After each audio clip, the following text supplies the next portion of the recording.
آئیے حدیث پڑھتے ہیں۔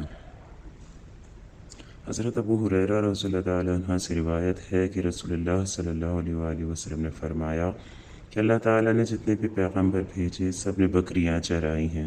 صحابہ نے عرض کیا اور حضرت آپ نے فرمایا کہ ہاں، میں نے بھی بکریاں چرائی ہیں۔ میں چند قیرات پر اہل مکہ کی بکریاں چرایا کرتا تھا۔ صحیح بخاری۔ تشریح: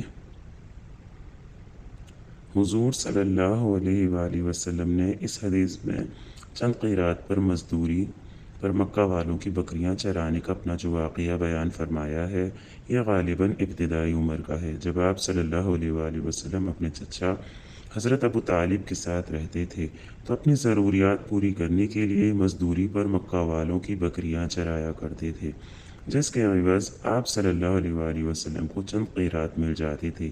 یہی اس زمانہ میں آپ صلی اللہ علیہ وآلہ وسلم کا ذریعہ معاش تھا۔ ایک قیرات درہم کا تقریباً 12واں حصہ ہوتا ہے۔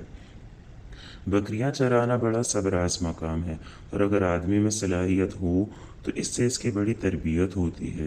غرور اور تکبر جیسے رذائل کا علاج ہوتا ہے، صبر کی اور غصہ پینے کی عادت پڑتی ہے، اور شفقت و ترحم کی مشق ہوتی ہے۔